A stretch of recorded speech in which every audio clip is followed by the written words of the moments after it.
Vous écoutez Criminel 2.0, épisode 16, Clark Rockefeller, 4e partie. Dans cette ville, une des plus anciennes du pays, subsistent de nombreuses traces de l'époque coloniale, imposant un cadre sévère et conservateur. La famille Rockefeller s'installe dans une maison du quartier le plus chic de la ville, à Beacon Hill, dans cette rue aux allures britanniques.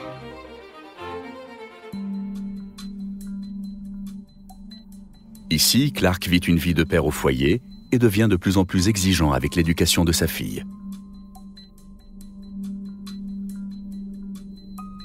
Si en apparence tout va bien, en réalité, le couple bat de l'aile. Après 10 ans de mariage, les premiers soupçons s'éveillent chez Sandra. En 2007, elle fait appel à Frank Rudevich, un détective privé, pour préparer une demande de divorce. Les premiers résultats de son enquête sont très étonnants.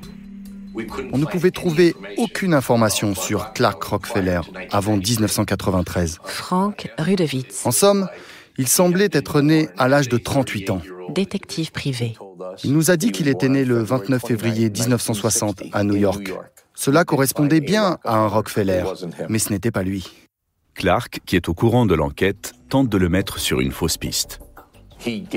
On a obtenu assez d'informations pour suivre sa trace, ce qui nous a incités à continuer cette enquête. Il avait toujours une réponse prête quand on le soupçonnait de mentir. Mais malgré ses efforts, son imposture est en partie démasquée. Sandra obtient très facilement le divorce et la garde exclusive de leur fille. Elle veut être la seule à avoir la garde. Et Clark est dévasté. Frank Girardeau, journaliste. Elle est le centre de sa vie, la seule chose dans sa vie qu'il chérisse. Walter Kern, Et après le divorce, ami de Clark Rockefeller. il me répétait sans cesse « Walter, je ne sais pas comment je vais continuer à vivre. Il aurait pu disparaître. Frank Rudevich, Il a obtenu de l'argent du divorce. Il aurait pu aller n'importe où avec une nouvelle identité, comme il souhaitait le faire avec sa fille. Mais il a choisi de revenir. Il n'avait aucune raison de revenir. Clark vient de perdre la garde de sa fille, mais il lui reste une dernière carte à jouer. Il doit bientôt revoir sa fille sous la surveillance d'un assistant social. Seul, isolé pendant des semaines, Clark planifie une à une les étapes de son plan. Clark savait que ce jour allait arriver depuis des mois. Frank Girardeau, Et il a beaucoup préparé le terrain pour se créer une nouvelle identité.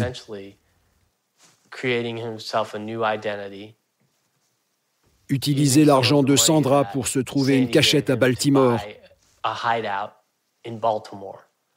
Et fomenter un plan pour kidnapper sa fille. À ce moment, il a vraiment présenté d'authentiques émotions humaines envers sa fille. David Brendel, psychiatre. Au moment où son enfant faisait partie de l'équation, le rêve d'Hollywood, de Wall Street et le désir d'être un Rockefeller ont été rompus.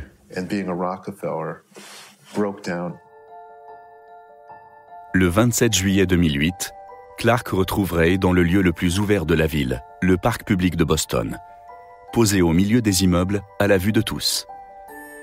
Les enfants qui jouent, les coureurs habituels, le jardin offre au père et à sa fille des retrouvailles joyeuses. C'est ici, dans cet endroit paisible, que Clark Rockefeller va commettre l'erreur qui fera s'écrouler toute sa vie d'imposteur comme un château de cartes. Les heures passent et Clark attend un moment d'inattention de la part du surveillant.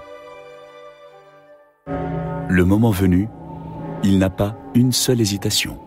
Il a violemment poussé le superviseur par terre. David Conley, ancien procureur de Boston. Il a saisi Ray et l'a embarqué dans un véhicule qui l'attendait.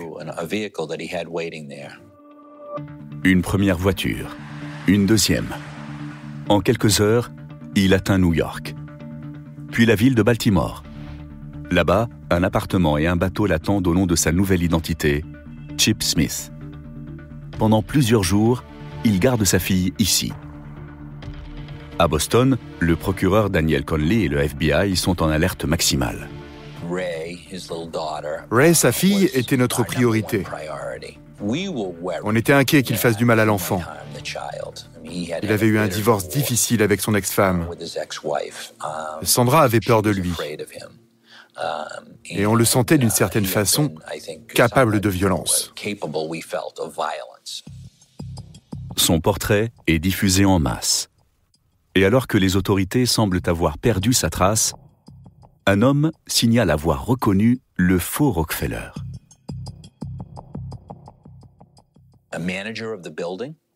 Le gérant d'un immeuble, où il avait récemment acheté un appartement, a reconnu son visage. Il n'a pas reconnu Clark Rockefeller, bien sûr, mais Chip Smith, et a informé la police. Il possédait un catamaran qui était amarré dans les environs, et la ruse était de lui faire croire qu'il y avait un problème avec l'embarcation, qu'elle prenait l'eau, et de le faire ainsi sortir de chez lui. Il laisserait probablement sa fille dans l'appartement. Ainsi, on la récupérerait et on arrêterait son père.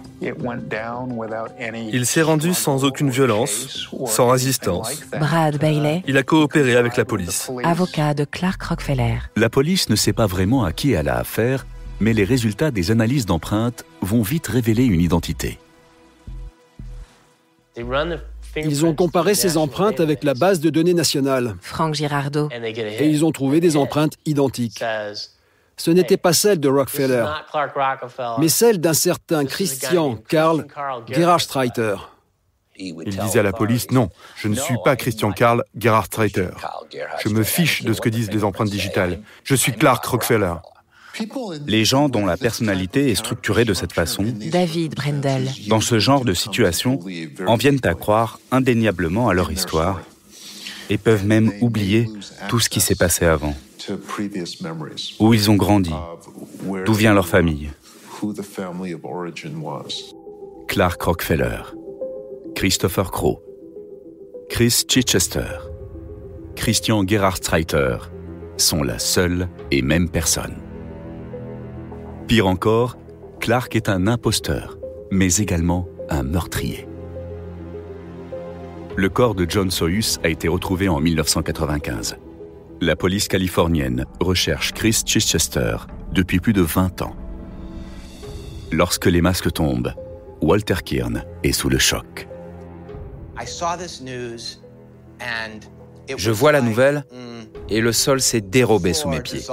Je me suis effondré. Walter Kirn, Je ne pouvais pas y croire. Je me suis rendu compte que tout ce qu'il m'avait raconté était un mensonge. Tous les moments passés ensemble étaient de la fiction. Non seulement il m'avait trompé, non seulement il m'avait menti, mais en plus, la personne que je croyais connaître était probablement un monstre de cruauté et de violence. Le 3 septembre 2008, après 30 ans d'imposture, à 47 ans, Christian Gerhardstreiter est jugé ici à Boston pour l'enlèvement de sa fille. Il plaide la folie.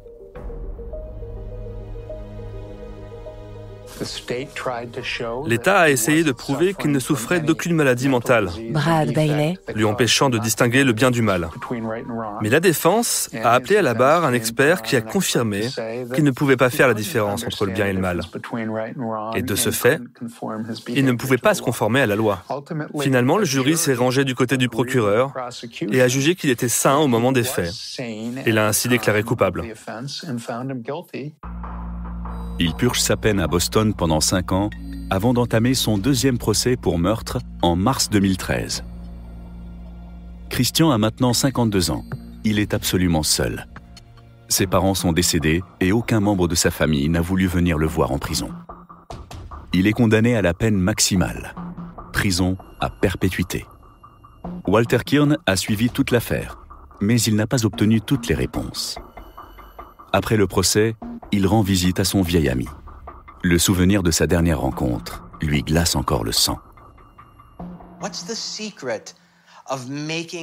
Quel est ton secret pour amener les gens à croire à tes mensonges ? Il m'a regardé et m'a dit « Walter, c'est très simple. L'orgueil, l'orgueil, l'orgueil. Je t'ai simplement traité comme la personne que tu espères être, mais qui au fond a peur de ne pas l'être. Et tu es devenu accro à cette impression d'être important, et tu penses qu'il n'y a que moi qui peux te procurer ce sentiment. C'est pour ça que tu reviens toujours vers moi. À sa manière, Christian Gerhardsreiter a trouvé sa place dans ce monde d'apparence. Toute son histoire a été empruntée aux films, aux personnages et aux vies de ceux dont il a croisé la route. Il a déjà inspiré 3 livres, et aujourd'hui, les studios hollywoodiens ont même racheté les droits d'adaptation. Le rêve de cinéma du jeune Christian est peut-être enfin à portée de main. Vous venez d'écouter Criminel 2.0. Si vous avez aimé ce podcast, vous pouvez vous abonner sur votre plateforme de podcast préférée et suivre Initial Studio sur les réseaux sociaux.